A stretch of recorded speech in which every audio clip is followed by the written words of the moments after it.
Buenos días, tardes o noches. Mi nombre es Alejandro Zapata y el día de hoy les voy a explicar el procesamiento de ARN mensajero en eucariotas, el cual es uno de los tres procesos más importantes para la síntesis de proteínas. En primera instancia, hay que saber que el ADN va a actuar para formar las proteínas. Y durante este proceso, el ADN, el cual corresponde a un gen, se va a sintetizar en una molécula de ARN. Y dicho ARN va a ser el mensajero durante el ADN y la producción de proteínas. Por eso es que le otorgan el nombre de ARN mensajero. El objetivo es básicamente transferir el código genético procediente del ADN del núcleo a un ribosoma en el citoplasma y determinar el orden en que se unirán los aminoácidos de una proteína y actúa, por así decirlo, como una plantilla para la síntesis de dicha proteína. El ARN mensajero se produce en el núcleo de nuestras células y en el citoplasma. Ahora bien, la estructura del ARN mensajero está formada por una cadena de ribonucleótidos, los cuales fueron copiados desde el ADN, además de poseer una estructura primaria. Cabe resaltar que el ARN se produce en el núcleo a partir de las hebras del ADN y sirve para transportar la información de síntesis de proteínas en los ribosomas. La enzima que se utiliza y hace parte del proceso del ARN mensajero es la ARN polimerasa 2. La función de esta es que hace posible que se transcriba la información del ADN sintetizado a la molécula de ARN con una secuencia que es complementaria a la del ADN. Y de esta forma, cada ARN tiene la información para la síntesis de proteínas en particular. Ahora bien, hay una diferencia entre ARN mensajero procariotas, o sea, las bacterias, y eucariotas. La primera diferencia es que en procariotas, en el extremo 5', hay un grupo trifosfato, pero en las eucariotas, en el extremo 5', hay un metilguarosina trifosfato, o también es llamada caperuza. En el extremo 3' hay una cola de poliadenina, y también se conoce como cola polia. Es entonces que estas dos estructuras, la cola polia y la caperuza, también llamada cap, se olvidó decir, sirve para proteger la degradación del ARN en la célula. Del mismo modo, las eucariotas son monosinstrónicas, o sea que contienen información para la síntesis de una sola cadena polipeptídica. Pero por otro lado, las procariotas del ARN mensajero son polistrónicos. Por esto significa que codifica más de una proteína con un solo ARN mensajero.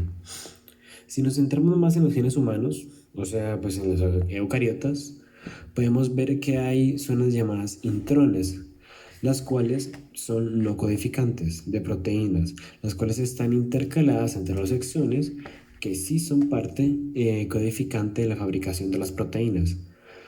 Pero cabe destacar que hay cuatro tipos de intrones, los cuales se diferencian de manera que son eliminados.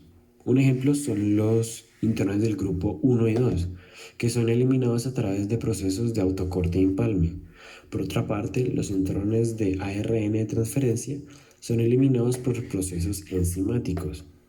Finalmente, los intrones nucleares pre-RNA mensajero se estudió que usan mecanismos complejos de corte y empalme que están regulados por snRNA y una serie de proteínas. El corte y empalme exige tres secuencias en el intrón. Una es en el sitio 5', la cual se llama sitio de corte y empalme, y otra en el sitio de corte y empalme de 3', los cuales los lugares antes mencionados se tiene sitio de consenso cortas, listo. Otro dato es que comienza con la secuencia GU usualmente y también usualmente termina con la secuencia CAG.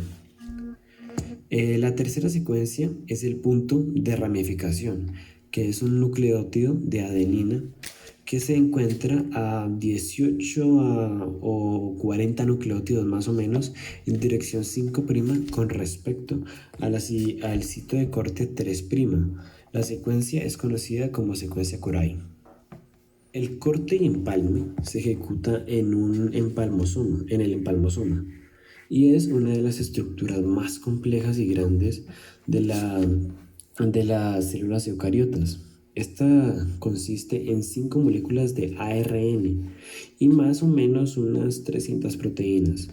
Los componentes del empalmosoma son el ARN nuclear pequeño, el cual puede ir desde los 107 a 200 nucleótidos de longitud. Sí. Este ARN se asocia con proteínas para formar pequeñas partículas de ribonucleoproteínas nucleares, o, mejor dicho, snRNP, para simplificar. Las células forman las células, las cuales formarán el empalmosoma. Cada snRNP contiene una sola molécula de ARN nuclear pequeño y múltiples proteínas, o sea que en el empalmosoma está formado por 5 snRNP que van desde el U1 hasta el U6. Sintetizando, recordemos que el ADN codifica la síntesis de proteínas y se le conoce como exones, y los intrones son los que no codifican la síntesis de proteínas. Bien, entonces cuando se genera el proceso de transcripción, se genera el proceso de ARN mensajero a partir de una sola cadena de ADN. El ARN mensajero que tenemos va a seguir teniendo intrones y exones, y este ARN tiene que madurar antes de salir al citoplasma, pues así va a comenzar a funcionar. Mientras tanto, en este momento se le conoce como ARN inmaduro. Pero antes de madurar, los ARN mensajeros tienen un nombre diferente, el cual es ARN heterógeno nuclear, o simplificando también, sería ARN-HN. El proceso de maduración tiene diferentes modificaciones.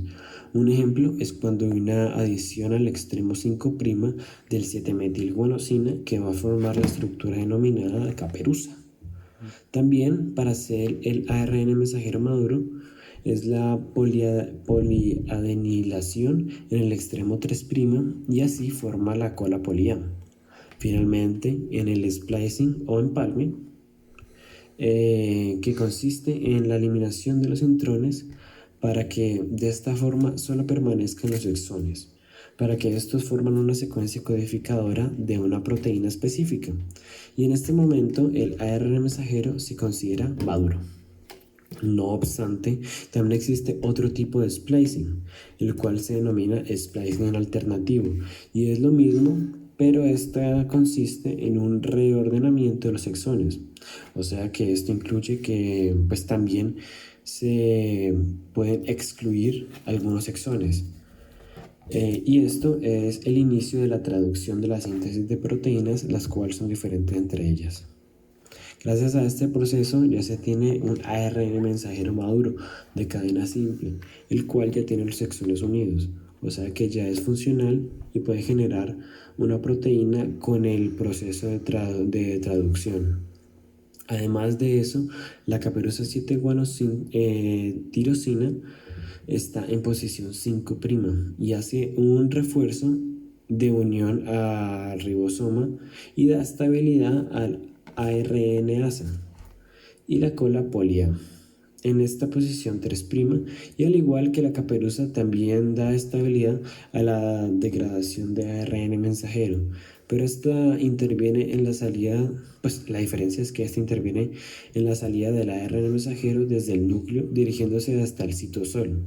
Finalmente, la vida del ARN depende de la cola de polía, así como dato extra. También podemos decir que regula la expresión de proteínas, y después de su maduración el ARN mensajero sale al citosol para unirse a la subunidad menor del ribosoma después de ir a la mayor. Después va la mayor y así forma un ribosoma completo.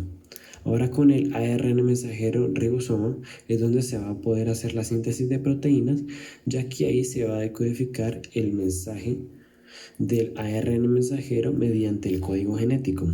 Cabe aclarar que el código genético se lee cada tripleta de bases nitrogenadas y así indica el aminoácido. Me parece relevante decir que toda esta información fue sacada del video Elementos en el procesamiento y traducción del ARN por Elizabeth, también de Academia Vázquez, ARN mensajero, el libro de Pierce y una página de Wikipedia.